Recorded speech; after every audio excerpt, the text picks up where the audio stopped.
Hold up, wait, one more down, one more mess. Come on.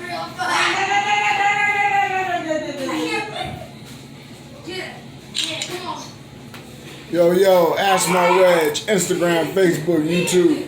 Just got a fresh cut from none other than my wife. That's what's up. But yo, I had to get on here real quick, man, because there's two places I spend most of my life.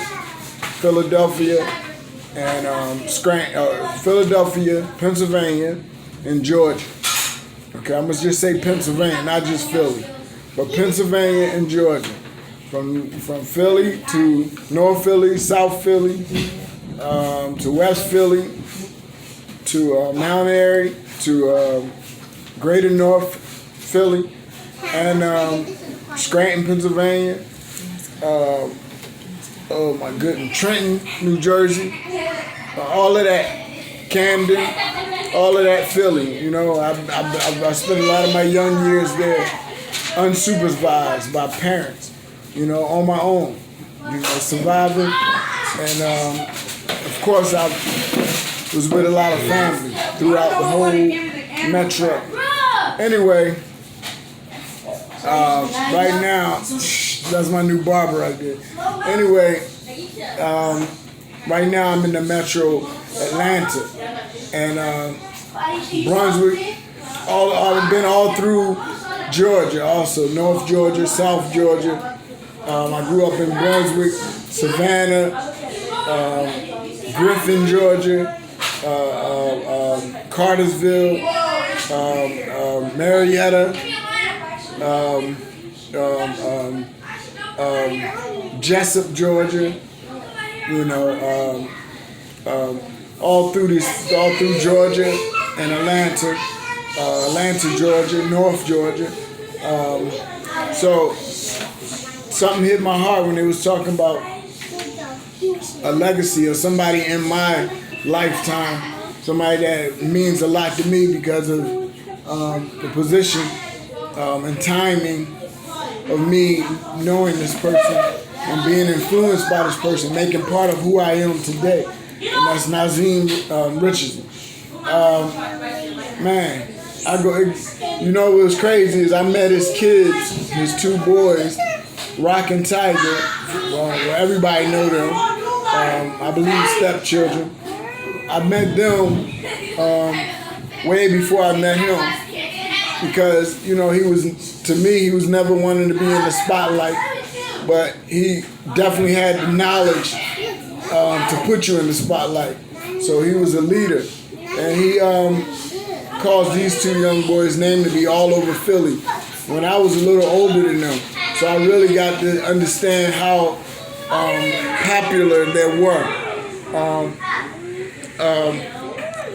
Growing up in Nicetown, North Philly, Germantown area, you know, all you hear is Rockin' Tiger and Mighty Mouse, Ivan Robinson. Those were the three names that were the most popular. And most talented, and do things that was, you know, common in Philadelphia to be amazing, and they take it to the level of popularity to make it all over. But you know, there's all kind of amazing people in Philadelphia, all kind of stories. I mean, you could check the headlines. There's all kind of stories of phenomenal people straight from the streets of North Philly, and South Philly, and West. You know, I always break it down. I studied Philadelphia real good when I was young because, you know, coming back from down south, I left Philly when I was 7, came back when I was 14, and I studied my city real hard because I always wanted to come back. I used to cry and always, when I finally made it, you know, I put Philly real hard in categories. You know, I always say West Philly, where all the famous people come from. You know, I lived on 52nd and Jefferson with my mother. And then I'll say South Philly, where the gangsters at. You know, you had the Italian mob. I used to work at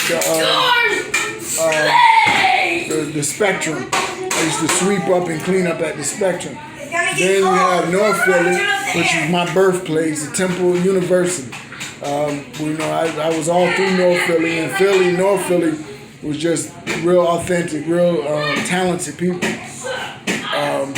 So that's how I broke it down. Anyway, let's get back to Naseem real quick. From my influence, it was just that he was a great dude, just like Philly. He was a great dude who his talent allowed him to put his blueprint on Philly's boxing scene forever. And then I left Philly and I came back. And this time when I came back, the twins had grew a lot older. When the first time I was there, this was the second time I was there. And when I'm talking about hearing about the twins, it was mainly because of the amount of push-ups. I think they was in the world's Guinness Books records for doing the most push-ups and sit-ups or something.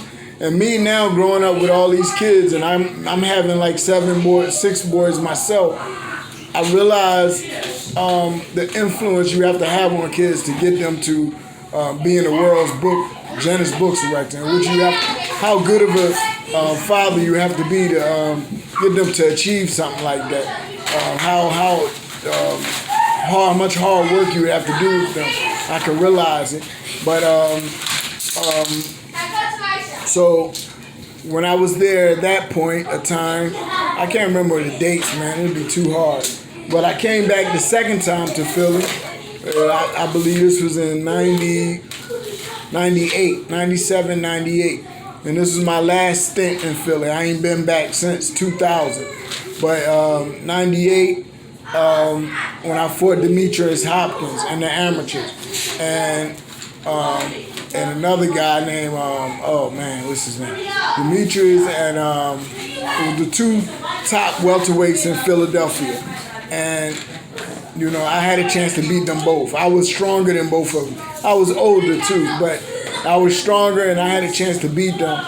But I didn't have the defense that it takes to protect myself. So even though they didn't hurt me, I never been hurt. It still didn't look good because I was just fighting off of athleticism, and that's not enough. They had defense, and even though I was stronger and more naturally a fighter and more experienced than them, that defense plays a big part. That's why I say defense is probably 80% of your boxing. Okay. Anyway, I fought Demetrius. Good fight, great fight. And Naseem was in the corner. Well, he was not in the corner, but he was in the gym. It